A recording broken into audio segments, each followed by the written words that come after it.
తెలుగు రాజ్యంకి స్వాగతం. నేను సత్యనారాయణ. ఇప్పుడు అమరావతి నిర్మాణానికి వరల్డ్ బ్యాంక్ నుంచి 15,000 కోట్ల నిధులు ఇప్పిస్తామని చెప్పేసి కేంద్ర బడ్జెట్ సందర్భంగా నిర్మలా సీతారామన్ గారు, కేంద్ర ఆర్థిక మంత్రి నిర్మలా సీతారామన్ గారు ప్రకటించారు.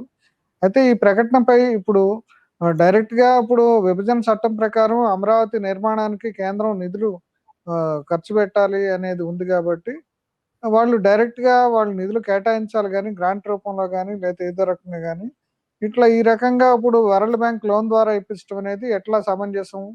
ఇది ఒక రకంగా ఇప్పుడు కేంద్రం రాష్ట్ర ప్రభుత్వాన్ని మోసం చేయటం అనేది ఒక చర్చ జరుగుతుంది. ఈ చర్చ ఇలా జరుగుతుండంగానే ఇప్పుడు ఇవాళ ఆహ్, ఆంధ్రప్రదేశ్ ముఖ్యమంత్రి చంద్రబాబు నాయుడుకి కేంద్ర ఇంధన శాఖ కార్యదర్శిగా పనిచేసిన శర్మ గారు ఒక లేఖ రాశారు. ఆయన లేఖలో ఏంటంటే, ఇప్పుడు ఈ వరల్డ్ బ్యాంక్‌కి సంబంధించిన లోను రావటంలో ఎన్విరాన్మెంటల్ క్లియరెన్స్ ఇట్లాంటి నిబంధనలుంటాయి. ఇంతకుముందే అమరావతికి సంబంధించిన అమరావతి నిర్మాణం దీని మీద పర్యావరణ విధ్వంసం మీద కొంతమంది ఎన్‌జీటీలో కేసేశారు. ఆ కేసు తీర్పొచ్చింది. ఆ తీర్పొచ్చినప్పుడు ఒక ఎక్స్‌పర్ట్ కమిటీ వేసి ఈ నిర్మాణం జరిగే సమయంలో అమరావతిలో విధ్వంసం ఏం జరుగుతుంది? అమరావతిలో పర్యావరణానికి ఏ రకమైన హాని జరుగుతుంది? దాన్ని నివారించడానికి నిర్మాణాన్ని చేపట్టే ప్రభుత్వం గాని, ఆ సంస్థలు గాని ఏ రకమైన చర్యలు తీసుకుంటున్నాయో దాని మీద ఒక రిపోర్ట్ ఎప్పటికప్పుడు ఇవ్వాలని చెప్పారు. ఇంతవరకు ఆ కమిటీని ఏర్పాటు చేయలేదు.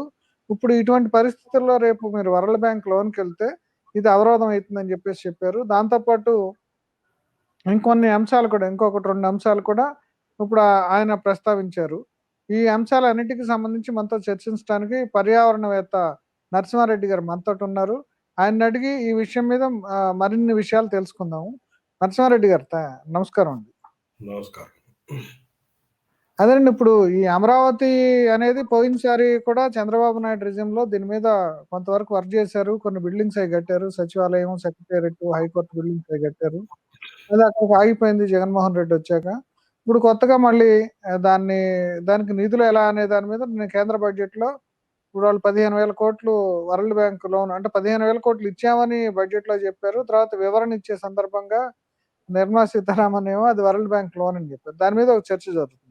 అట్లా కాకుండా ఇప్పుడు మీరు శర్మ గారు రాసిన లేఖ మీరు చూసుంటారు. ఆ లేఖలో ఆయన అప్పుడు అంటే ఆ లేఖకు సంబంధించి బ్రీఫ్‌గా నేను చదువుతాను. దానికి సంబంధించి మీరు వివరణ చెప్దురు గాని.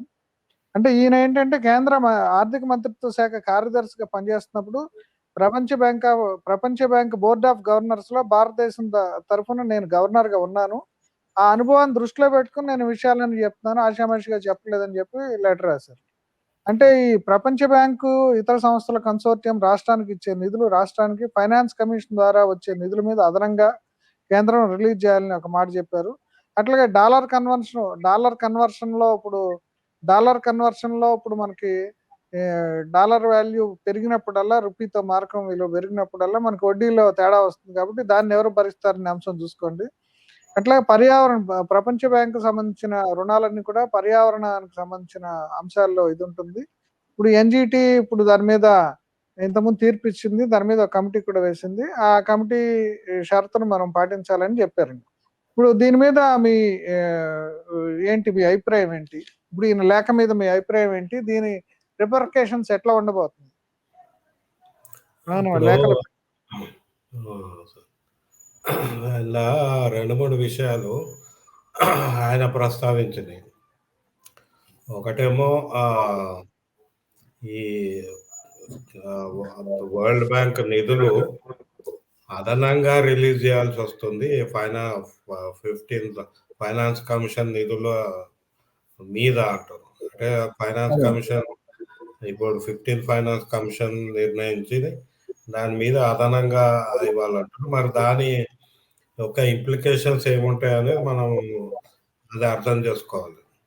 15,000 కోట్లు సాధారణంగా ఫైనాన్స్ కమిషన్ కింద ఇచ్చే నిధులు గ్రామ పంచాయతీలకు, తర్వాత మున్సిపాలిటీలకు ఇస్తారు, అర్బన్ లోకల్ బాడీస్‌కి.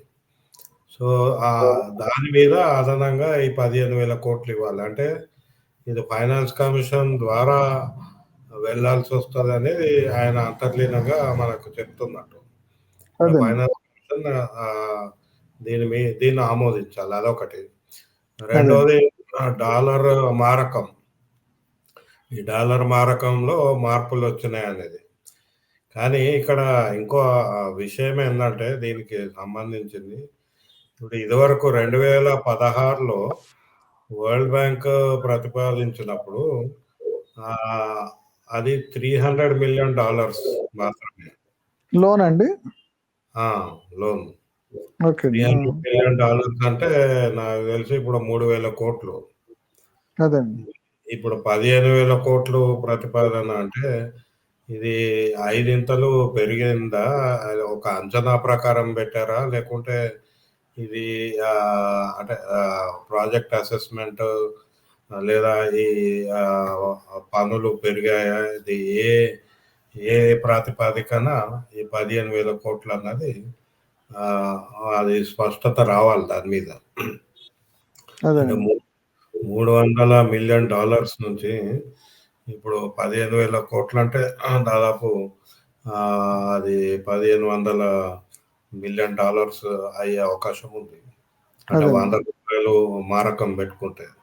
అదే అండి. కొంత తగ్గిందనుకోండి డాలర్‌ది రేటు. సో, ఈ ఈ ఇదొక అంశమైతే రెండో అంశము 2016లో ఆహ్, ఇదేదైతే వరల్డ్ బ్యాంక్ ఈ ప్రాజెక్ట్ గురించి కొంత కసరత్తు చేస్తారు వాళ్ళు ప్రతి ప్రాజెక్ట్‌లో. అప్పుడు అదే. వాళ్ళకి కంప్లెయింట్ వెళ్ళినప్పుడు వాళ్ళొక ఇన్స్‌పెక్షన్ కమిటీ పంపారు.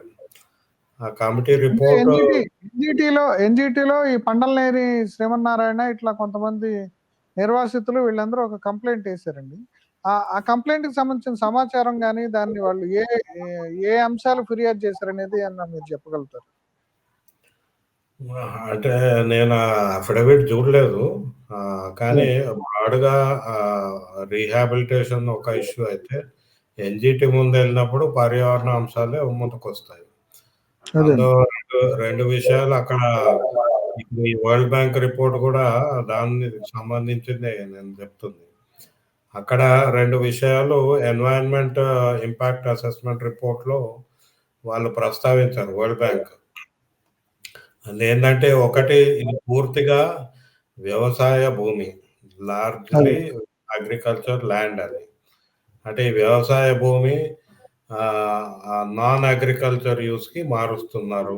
అంటే అదే. దీనివలన ఆహార ఉత్పత్తి మీద, తర్వాత స్థానిక పర్యావరణం మీద ప్రభావం ఉంటుందనేది అది ఒక అంశమైతే, రెండోది ఇక్కడ ఫ్లడ్స్ వచ్చే అవకాశం. ఫ్లడ్స్ అదేండి. అంటే ఒక అక్కడ వాగుంది. కొండవీటి వాగును, ఇంకొక వాగు 2 వాగులున్నాయండి.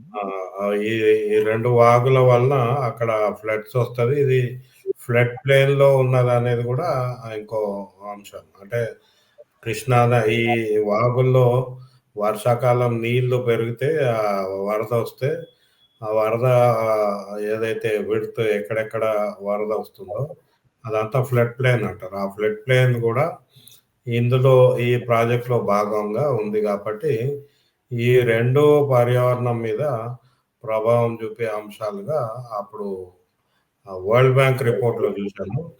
మరి వీళ్ళు అదేండి. నేషనల్ గ్రీన్ ట్రిబ్యునల్ పోయినప్పుడు గూడా బహుశా ఇవే అంశాలు ఉండుంటాయి. ఎందుకంటే పర్యావరణం మీద ఉంటది గాబట్టి వాళ్ళ ఇదే అంశాలు రైజ్ జేసి ఉండాలి.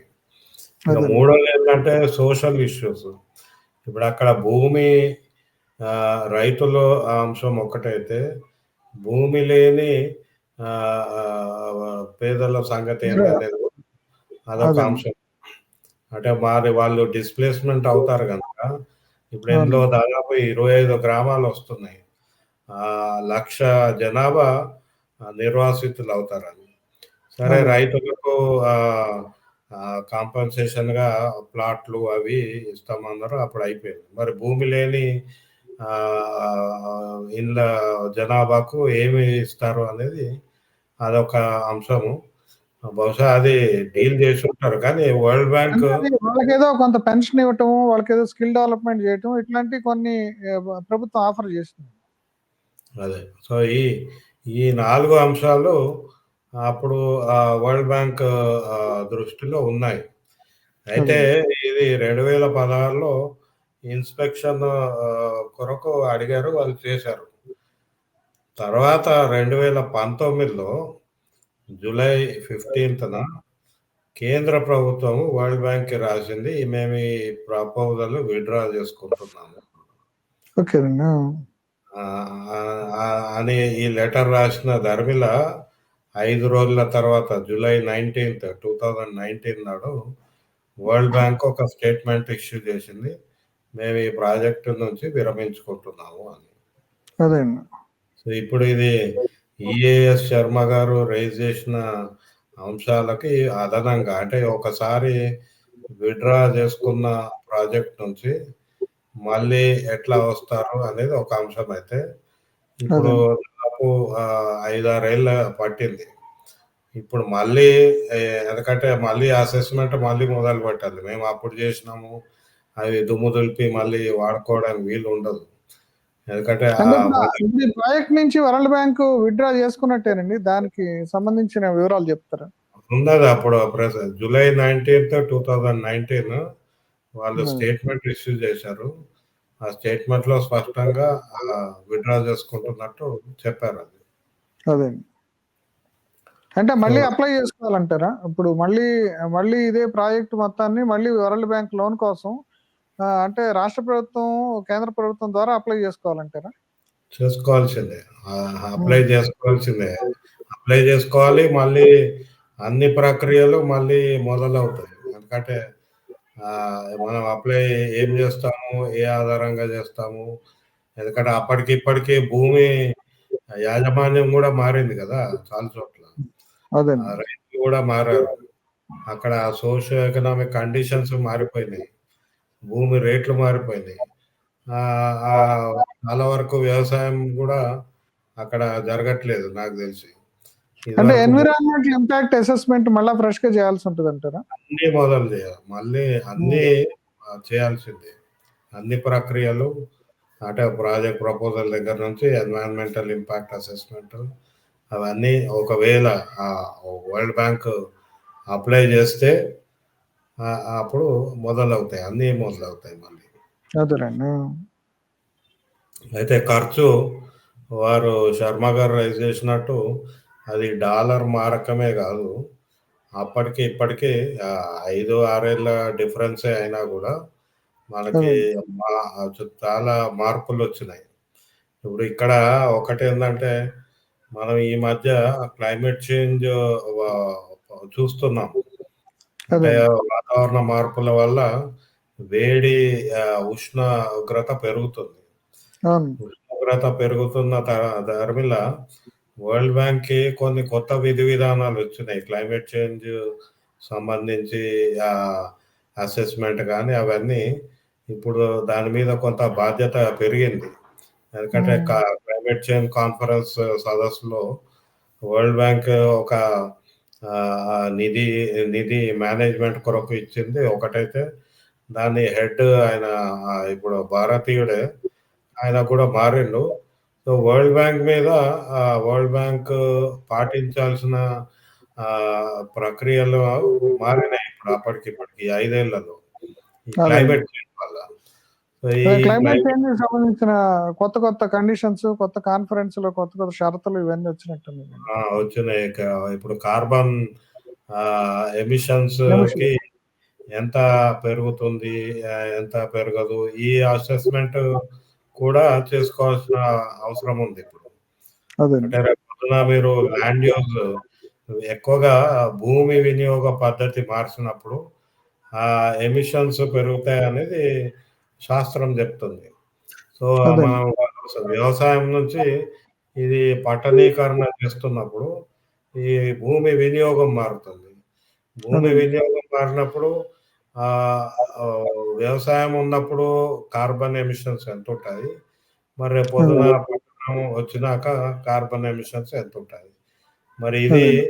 ఇదెక్కడ యాడ్ అవుతుంది? రేపొద్దున భారత ఆహ్, ప్ర భారత మొత్తం దేశంలో కార్బన్ ఎమిషన్ లెక్కలో ఇది అడిషనల్‌గా వస్తుంది. మరి అది కేంద్ర ప్రభుత్వం ఆలోచించిందా? అంటే రేపు పొద్దున ఇప్పుడు దీనివల్ల కార్బన్ ఎమిషన్స్ పెరిగితే మళ్ళీ అక్కడ జవాబుదారీ కేంద్ర ప్రభుత్వం అవుతుంది. కాబట్టి ఈ అంశాలు ఇప్పుడు కొత్తగా అంటే మళ్ళా ఇప్పుడు వరల్డ్ బ్యాంక్ ఒకసారి ఈ ప్రాజెక్ట్ నుంచి వైదొలిగింది కాబట్టి మళ్ళా ఇప్పుడు కొత్తగా అప్లై చేసుకోవడానికి ఎంత టైం పట్టే అవకాశం ఉంది? అంటే ఇప్పటికే చాలా డిలే అయింది. 10 ఇయర్స్ రాజధాని లేకుండా డిలే అయింది. ఇప్పుడు మళ్ళా ఈ 10 మళ్ళీ ఎంత టైం పడుతుందంటారు? ఈ ప్రక్రియ ఎంత మళ్ళా తిరిగి అప్లై చేసుకుని లోన్ కోసం ఇవన్నీ రాబట్టడం అనేది శాంక్షన్ చేసుకోవడం. అప్పుడు జరిగిన ప్రక్రియ కాలం చూసుకుంటే 2016లో కాన్సెప్ట్ నోట్ ఇచ్చారు. అదే. ఆగస్టు 2016లో. అది 2019 వరకు ఒక దశకు చేరింది. అప్పుడు మళ్ళీ ప్రభుత్వం మారి ఎక్కడ ఆంధ్రప్రదేశ్‌లో ప్రభుత్వం మారింది. కేంద్రంలో అదే ప్రభుత్వం వచ్చింది. సో, వాళ్ళు వచ్చినాక జులైలో మేము ఈ ప్రాజెక్టు వద్దనుకుంటున్నామని లెటర్ అంటే రాసాం. 3 ఏళ్ళు పట్టిందండి కనీసం ఈ మొత్తం ప్రాసెసింగ్. 3 ఏళ్ళు పట్టింది. సో, హ్మ్. ఇప్పుడు గూడా 3 ఏళ్ళు పట్టొచ్చు కానీ అంటే 3 ఏళ్ళు పడతామంటే గవర్నమెంట్ ఉండేది 5 ఏళ్లే కదా! 3 ఏళ్ళు ఈ లోన్ రావడానికి టైం అయితే, ఇప్పుడు ఆ లోన్ ఎప్పుడొస్తుంది? ఎప్పుడు ఖర్చు పెడతారు? అది కూడా ఏమైతుందంటారు? ఆ! అదే ఒకటుంటది. ఇంకోటి మరి ఇప్పుడు ఈలోగానేమో ఇమ్మీడియేట్‌గా అమరావతిని ఏదో నిర్మించాలి. ఓ పక్కన పోలవరం సమస్యలో పడింది. ఆహ్, దాని టెక్నికల్‌గా ఇప్పుడు అదేదో ఆ వాల్ కట్టటము అదంతా కూడా సమస్యలో పడింది. అది కూడా విదేశీ నిపుణులొచ్చి దాన్ని పరిశీలించి దాన్ని చెప్తే తప్ప ముందుకు కదలలేని పరిస్థితి ఏర్పడింది. ఇప్పుడు ఏపీ అంటే అమరావతి, పోలవరం అని చంద్రబాబు నాయుడు పెట్టుకున్నారు. మరి ఇప్పుడు మీరు దీని విషయం కూడా ఇప్పుడు మరి ఇట్లా డిలే అవుతుందంటారా? డిలే అయితే అసలు దీని మీద డిలేనే నిర్మాణం గాదు. సత్యనారాయణ గారు డిలేతో పాటు అదనంగా నిధులు ఇప్పుడు అప్పులున్నాయి గదా! ఇప్పుడు 5 ఏళ్ల కిందట అప్పులు ఇన్ని లేవు. ఇప్పుడు ఈ అదండి. అప్పున్న పరిస్థితులలో మళ్ళీ 15,000 కోట్ల అప్పు తీసుకుంటే దాని భారము, దీని భారము, వడ్డీ భారము, మళ్ళీ మీరన్నట్టు అది 3 ఏళ్ళు గావచ్చు, 4 ఏళ్ళు 3 ఏళ్ల తర్వాత మొదలవుతది. మొదలైనాక హ్మ్. అప్పటికి ఇంకా ఈ అప్పుల మీద అప్పులు, ఈ భారము పెరిగే అవకాశం ఉంది. సో, అదండి. అప్పుడేమైతదంటే అసలు మనకి ఇంత ఖర్చు పెట్టి ఈ రాజధాని అవసరమా అనేదొస్తది. అంటే this is called processing cost పెరిగితే ఒక దశలో అదండి. అసలు ఇది ఇంత ఖర్చు పెడితే తోటొచ్చే ఫలితం రాజధాని అవసరమా అనేది ఖచ్చితంగా గావాలి గానీ, ఇప్పుడు ఈ లోన్‌కి పోకుండా ఇప్పుడు ఈలోగా ఇప్పుడు ఏమి ఈ 3 ఏళ్లలో ఇప్పుడు మా అమరావతి ముందుకు కదిలే పరిస్థితి లేదంటారా? అహా! నేనేమంటున్నా ఇదేమో పరిస్థితి లోన్ లేకుండా అనేది అది కేంద్ర ప్రభుత్వం, రాష్ట్ర ప్రభుత్వం నిర్ణయించాలి. అదండి. నేనంటుంది మనకు ఖర్చు పెరిగితే ఏమవుతుంది? ఖర్చు పెరిగితే ఇప్పుడు రాజధాని అవసరం అంటున్నారు. రాజధాని అంటే ఏంటిది? మనం ఏం చేస్తే రాజధాని అవుతుంది? ఇప్పుడు మనం ఒక బిల్డింగ్‌లు కట్టితే రాజధాని అవుతుందా? ఒక అదండి. లేఔట్ ఇప్పుడు అదెంత దాదాపు 217 స్క్వేర్ కిలోమీటర్లు అంటున్నారు. అదండి. ఆహ్, మొత్తం 33,000 ఎకరాలు దాదాపుగా వాళ్ళు భూ సో, మీరు సమీకరణ.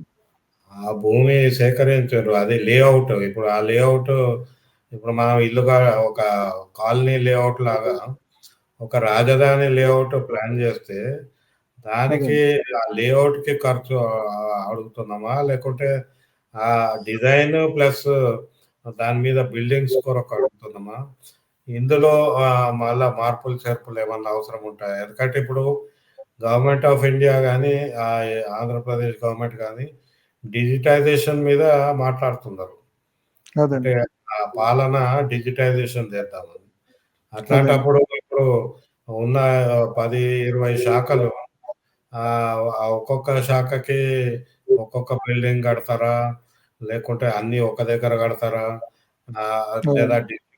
ఇప్పుడు శివరామకృష్ణన్ గారి ప్రణాళిక ప్రకారం డిస్ట్రిబ్యూటెడ్ ఇది శాఖలండి డిపార్ట్‌మెంట్‌ని డిస్ట్రిబ్యూట్ చేయాలన్నారు. అదండి. ఈ ఖర్చు భారం నేపథ్యంలో మళ్ళీ సమయం నేపథ్యంలో యాహ్! మనము మళ్ళీ ఈ ఆలోచనను మళ్ళీ సమీక్ష జేసుకోవాల్సిన అవసరం ఉండొచ్చు అని అంటున్నాను నేను. అదండి. ఇంకొక విషయం ఏంటంటేనండి, ఇప్పుడు ఎన్‌జీటీ వాళ్ళు వాళ్ళొక కమిటీ ఏర్పాటు చేశారని చెప్పారు శర్మ గారు. ఇట్లా director National Institute of Hydrology Roorkee, senior scientist nominated by Indian Institute of Science, professor A. Pawar, Savitribai Phule University వీళ్ళతోటి ఒక కమిటీ ఏర్పాటు చేసి ఈ ఎప్పటికప్పుడు ఈ పర్యావరణంలో జరుగుతున్న మార్పుల్ని వీటికి సంబంధించిన పరిణామాలని రిపోర్ట్ చేయమని చెప్పారు. ఇంతవరకు అసలు ఈ కమిటీని ఏర్పాటు చేయలేదని చెప్తున్నారు. ఇప్పుడు ఈ కమిటీ ఏర్పాటు చేయటము, మళ్ళీ ఈ పర్యావరణానికి సంబంధించిందంతా వరల్డ్ బ్యాంక్ రిపోర్ట్ చేయటం, ఇదంతా కూడా ఇప్పుడు చేయాల్సిన అవసరం ఉంటుందంటారా? లేదంటే వాళ్ళు ఈ ప్రాజెక్ట్ నుంచి విరమించుకున్నారు కాబట్టి అసలు ఇంకా ఇదేమీ అవసరం లేదు. నెక్స్ట్ మళ్ళీ ఫ్రెష్‌గా అప్లై చేసుకున్నప్పుడు పెట్టే కండిషన్స్ అంటే ఇది ఎన్‌జీటీ పెట్టిందండి. నేను అదే అంటున్నా. ఇప్పుడు ఆ కమిటీ కమిటీ పేర్లు ఎన్‌జీటీ ఎంపిక చేసి రాష్ట్ర ప్రభుత్వానికి చెప్పినట్టుంది. కానీ అదండి. రాష్ట్ర ప్రభుత్వం ప్రాజెక్టే విత్‌డ్రా చేసుకున్న నేపథ్యంలో బహుశా కమిటీకి కావాల్సిన మెకానిజం ఇచ్చి ఉండకపోవచ్చు. సో, ఇప్పుడు ఆ కేసులో ఎన్‌జీటీ పొజిషన్ మారదు. ఎందుకంటే అది ఆల్‌మోస్ట్ ఏ డైరెక్షన్ అది. సో, అదండి. రేపు పొద్దున మళ్ళీ ఈ ప్రాజెక్టు మళ్ళీ మొదలుపెడితే పునరావృతం అవుతే ఆ అదండి. గ్రౌండ్స్ ఏవైతే ఉంటాయో అవే గ్రౌండ్స్ ఉంటాయి. అంటే ఒకవేళ అదండి. ఎన్‌జీటీ పర్టిక్యులర్ డైరెక్షన్ ఇస్తే ఆ డైరెక్షన్ దీనికి అమలవుతది. ఇప్పుడు ఆ పిటిషనర్స్ ఎవరైతే ఉన్నారో వాళ్ళు అదండి. అదే అడగొచ్చు. ఇప్పుడు అప్పుడేమో ఆగిపోయింది. మళ్ళీ ఇప్పుడు మొదలైంది కాబట్టి సో, ఈ టీమ్ గాని ఈ ఇన్స్‌పెక్షన్ పెట్టమని అడగొచ్చు. అదండి. అదే మొత్తంగా అయితే ఇప్పుడు ఫైనల్‌గా ఈ ప్రాజెక్ట్ అసలు మళ్ళీ ఫ్రెష్‌గా అప్లై చేసుకోవాల్సిన పరిస్థితి ఉందంటారు. ఎందుకంటే ప్రత్యక్షంగా కేంద్ర ప్రభుత్వమే లెటర్ రాసి మేము విత్‌డ్రా చేసుకుంటున్నాం అన్నప్పుడు, ఇప్పుడు మేము అదండి. మళ్ళీ ఆలోచిస్తున్నామని లెటర్ రాయాలి మరి. లెటర్ అదండి. రాస్తే అన్ని ప్రక్రియలు మళ్ళీ మొదలు కావచ్చు. వాళ్ళు ఒప్పుకుంటే వరల్డ్ బ్యాంక్ ఒప్పుకుంటే మళ్ళీ అన్ని ప్రక్రియలు ఆహ్, పునరావృతమవుతాయి. అదండి. ఏదైనా గాని ఇప్పుడు శర్మ గారు చెప్పిన అంశాలకి కొంచెం అదనంగా మన పర్యావరణవేత్త నరసింహారెడ్డి గారు చెప్తున్నారు. అసలు ఈ ప్రాజెక్టు ఇంతకుముందు కంప్లీట్‌గా కేంద్ర ప్రభుత్వమే విత్‌డ్రా చేసుకుంది. ఎందుకంటే అప్పుడు కండిషన్స్ పాటించకపోవటం వీటన్నిటి వలన అది ఆ ఎన్విరాన్మెంటల్ ఇవి కూడా ఈ అబ్జెక్షన్స్ వలన ఇప్పుడు అది తిరస్కరించింది వరల్డ్ బ్యాంకు. అందుకనే అప్పుడు ఈ తిరస్కరించే పరిస్థితుల్లో కేంద్ర ప్రభుత్వం ఈ ప్రాజెక్ట్‌ని వరల్డ్ బ్యాంకు లోను ఈ అమరావతికి వరల్డ్ బ్యాంక్ లోన్‌ని దరఖాస్తుని విరమించుకుంది. అందుకని ఇప్పుడు ప్రస్తుతం మళ్ళీ దరఖాస్తు చేసుకోవాల్సిన అవసరం ఉంది. అంతేగాకుండా అప్పుడు $300,000,000 అంటే దీనికంటే $300,000,000 లోన్ అప్పుడు శాంక్షన్ చే చే దీనికోసం దరఖాస్తు చేసుకున్నారు. ఇప్పుడు దాన్ని దాదాపుగా 5 రెట్లు పెంచుతున్నారు. 5 రెట్లు పెంచి 15,000,00,00,000 అంటే ఇప్పుడు ఇస్తారా లేదా? దానికి సంబంధించిన అంచనాలు అవన్నీ చూపిస్తారా లేదా? మళ్ళీ ఇది మొదలుకొచ్చింది. ఇప్పుడు శర్మ గారు చెప్తుందేందంటే వరల్డ్ బ్యాంకు లోన్ అట్లా ఉందేమో, దానికి సంబంధించిన పాత లోన్ ప్రాజెక్ట్, దానికి సంబంధించిన కండిషనాలిటీస్ గురించి మాట్లాడారు. నరసింహారెడ్డి గారేమో అసలు మొత్తానికే అసలు వరల్డ్ బ్యాంక్ ప్రాజెక్ట్ అనేది అసలు విత్‌డ్రా చేసుకుంది సెంట్రల్ గవర్నమెంట్. మళ్ళీ అంతా మొదలుకొస్తుందని చెప్తున్నారు.